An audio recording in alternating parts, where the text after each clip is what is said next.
Well, good morning, and it's such a pleasure to be here today.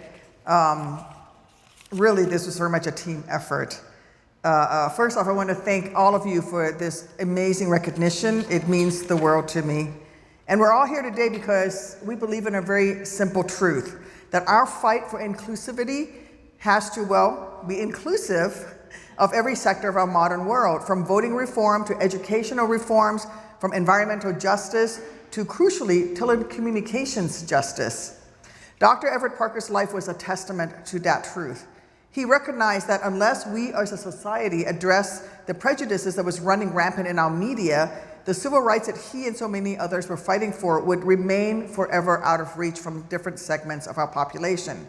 He believed in every person's right to be heard, including the right to be heard by the FCC.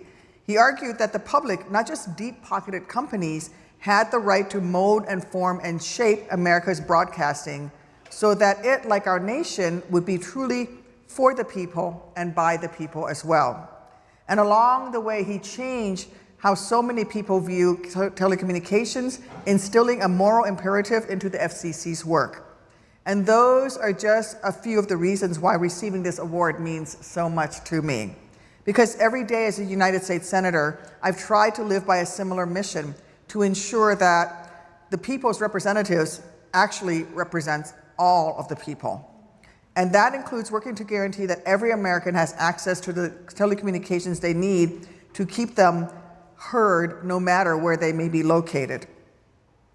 This is the moral crux of the heart of a bill that I was proud to write, and by me saying I wrote it, actually it was Mark Copeland who wrote it, push forward and watch President Biden sign into law earlier this year, the Martha Wright Reed Just and Reasonable Communications Act, named after the incredible Martha Wright Reed, who established a legacy that will live on in every preserved connection between a child and an incarcerated parent, between spouses and partners, and especially between the dedicated grandparents and the grandchild they deeply love and refuse to give up on.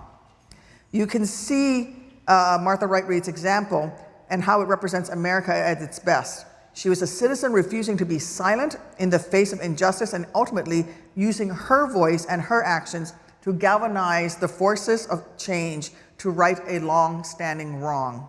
You can also see Dr. Parker's legacy in every word, every line of this new law, which takes the ethical imperative of Dr. Parker's work and applies it to our incarceration system. It empowers the FCC to finally end a predatory phone call rate scheme that all too often prevents incarcerated persons from staying in touch with their families. For years, one phone call from a correctional facility would cost about as much as a monthly phone plan. It prevented too many children from being able to hear the comfort of their parents' voice. It kept too many spouses from being able to say a simple, "I am here for you," to their partners, even from 100 miles away.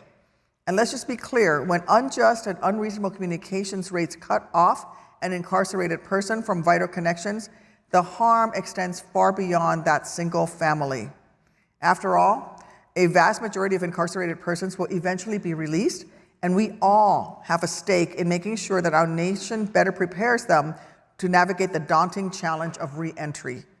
That is why it was so important to enshrine in federal law a clear and enforceable requirement that all prison communication rates, whether interstate or intrastate, must be just and reasonable. Of course, restoring the FCC's authority to ensure prison communications rates are just and reasonable was only the first step. And I know under Chair Rosenworcel's leadership, the FCC is working around the clock to effectively implement our new law. To me, it's clear that defending telecom justice is interwoven with the fight to protect so many of the other rights we hold dear. After all, being able to communicate when incarcerated allows you better access to the healthcare information that you need, to the legal representation that you are entitled to. It allows each of us, even outside of a prison's walls, to be able to reach the necessary vital information on TV, on the internet, wherever, about our politics, about our world, about our next fight for equality and justice for all. Because it comes down to this: it is much harder to live your life fully if you cannot use your voice freely.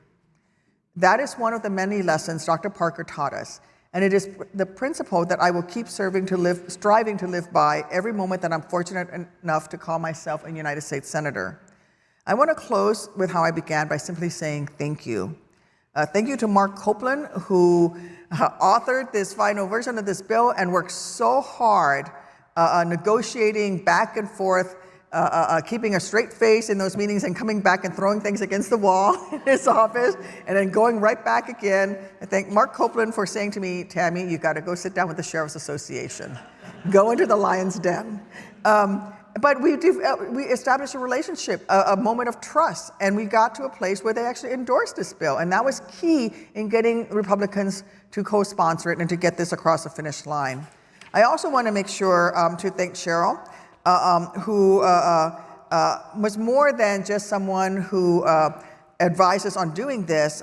She was key in providing, as a vital expert, a resource during lengthy and complex negotiations over the potential impact of modifications to the legislative language when it came up, as well as her keen understanding of the recent judicial rulings in the field was vital to us crafting the final bill that passed.